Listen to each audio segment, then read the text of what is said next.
Assalamualaikum warahmatullahi wabarakatuh. Saya Mirza Erina, mahasiswi Program Studi Bahasa Inggris dari Institut Teknologi Bisnis dan Bahasa Dian Cipta Cendekia PSDKU Kota Bumi.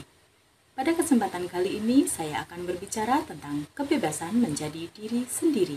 Kebebasan untuk menjadi diri sendiri, mendengarkan suara hati kita dan tidak membiarkan siapapun untuk mengatakan siapa kita sebenarnya, siapa kita seharusnya, termasuk saya. Jika kita mendapatkan kesempatan untuk melakukan kesalahan tanpa penyesalan, saat kita melakukannya, maka kita mendapatkan kesempatan untuk meraih impian kita. Semoga kita dapat hidup bahagia dengan mewujudkannya.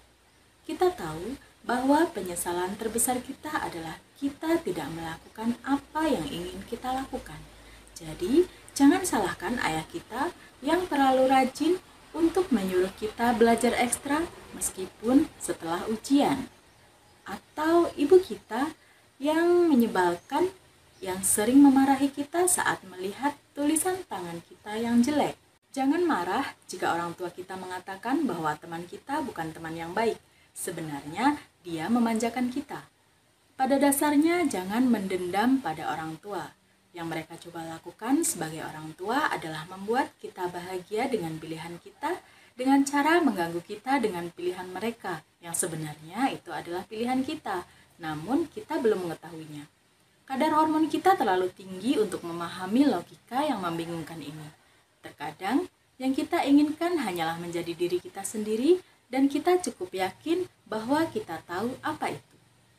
Berbicara tentang orang tua, saya akan menceritakan sebuah kisah tentang 5 hadiah yang diberikan oleh seorang ayah kepada anaknya dan bagaimana hadiah-hadiah tersebut membantu seorang anak itu untuk menjadi sukses. Ketika sang anak berusia 10 tahun, ayahnya memberi satu set catur tua.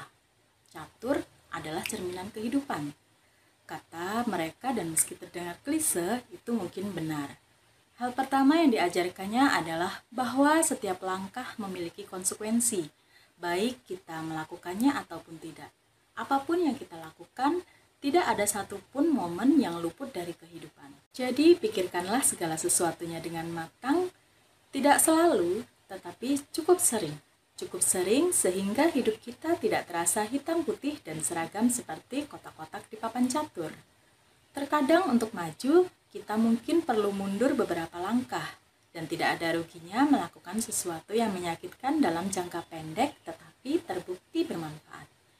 Terkadang, sang ratu mungkin terlihat lebih seksi, dan memang selalu begitu, tetapi jika langsung diambil oleh penasehat setelah kita menyelamatkannya, maka kita mungkin lebih baik menyelamatkan kastil atau uskup yang botak.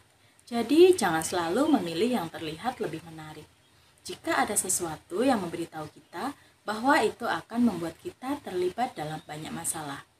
Kita tidak akan berhasil dalam permainan catur jika kita tidak memperhatikan anak-anak kecil di sekitar kita. Hidup juga seperti itu. Jika kita melupakan orang-orang terkecil di sekitar kita atau menjadi cukup bodoh untuk membayangkan bahwa nilai kecil yang diberikan kepada kita tidak ada nilainya, maka kita tidak akan sampai kemana-mana. Ketika kita melihat sekeliling, kita belajar untuk memperhatikan semua hal kecil yang membuat keberadaan kita istimewa dan spesial. Lalu, ada yang mereka sebut labirin. Bagi beberapa orang yang belum pernah memainkan game ini, mungkin akan terjebak, sehingga langkah apapun yang dilakukan adalah langkah yang buruk. Hal ini terjadi pada setiap orang dari kita. Pada suatu saat dalam hidup kita, yang pasti akan tiba saatnya ketika tidak ada yang berjalan dengan baik dan tidak ada yang dapat kita lakukan untuk mencegah bencana. Jadi saat kita berada di labirin, jangan panik. Kapanpun ada masalah dan kita tahu tidak ada jalan keluar, jangan panik. Yang harus kita lakukan adalah bergerak sedikit, seperti yang dikatakan oleh kucing Cheshire di Alice in Wonderland. Ketika Alice sampai di persimpangan jalan, jika Anda tidak tahu kemana Anda akan pergi, tidak masalah jalan mana yang akan Anda ambil. Kemudian hadiah yang paling berharga yang diberikan oleh sang ayah adalah mesin tik Italia, di mana sang anak belajar cara menggunakannya, bagaimana cara menggulung kertas ke dalam roll, dan menekan tuasnya. Apakah dari kita ada yang belum pernah melihat mesin tik? Pasti sudah ya.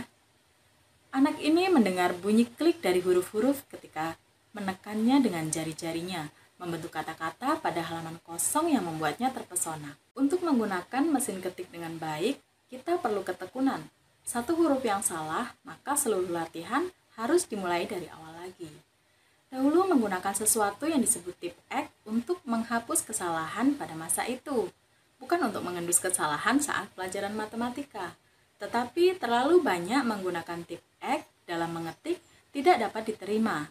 Jadi kita harus belajar bagaimana menggerakkan jari secara akurat untuk membuat kata-kata dari pikiran dengan efisien dan melakukannya berulang-ulang sampai kita melakukannya dengan benar.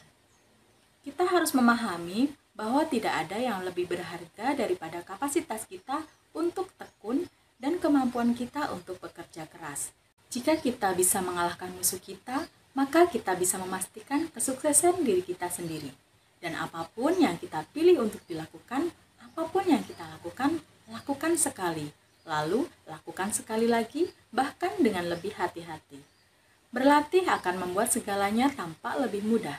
Rajinlah, teliti, anggaplah setiap pekerjaan yang kita lakukan sebagai pekerjaan pertama kita. Jadi, kita harus melakukannya dengan benar atau kita tidak akan bisa membuat semua orang terkesan.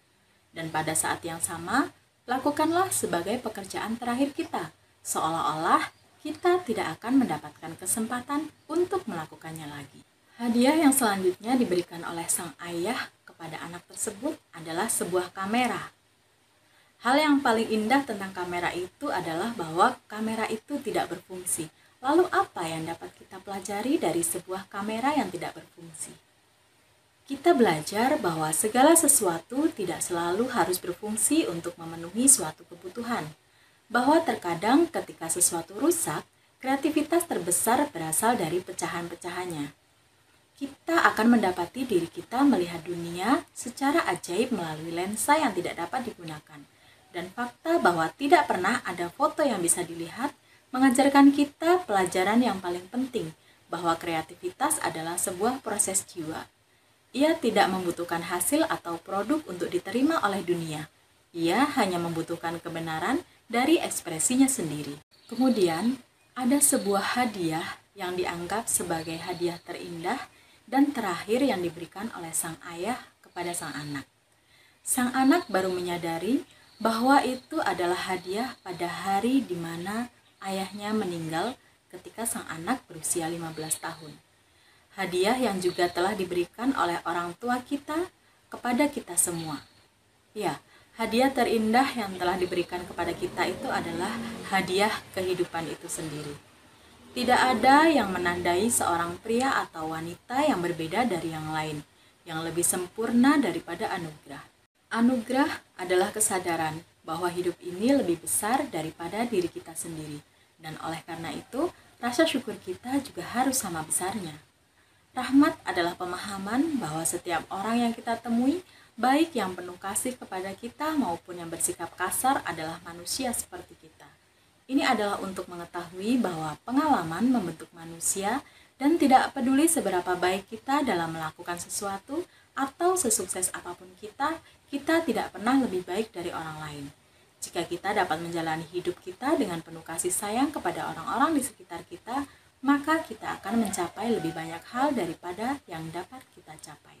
Jadi teman-teman semua, bebaskan diri kalian, kembangkan kreativitas kalian, jangan takut membuat kesalahan karena kalian akan tetap berhasil karena anugerah pendidikan yang kalian dapatkan dan cinta kasih yang telah diberikan oleh orang tua kita kepada kita akan selalu menjaga kita.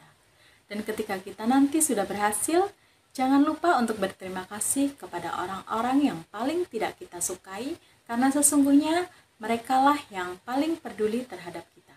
Terima kasih, saya akhiri. Wassalamualaikum warahmatullahi wabarakatuh.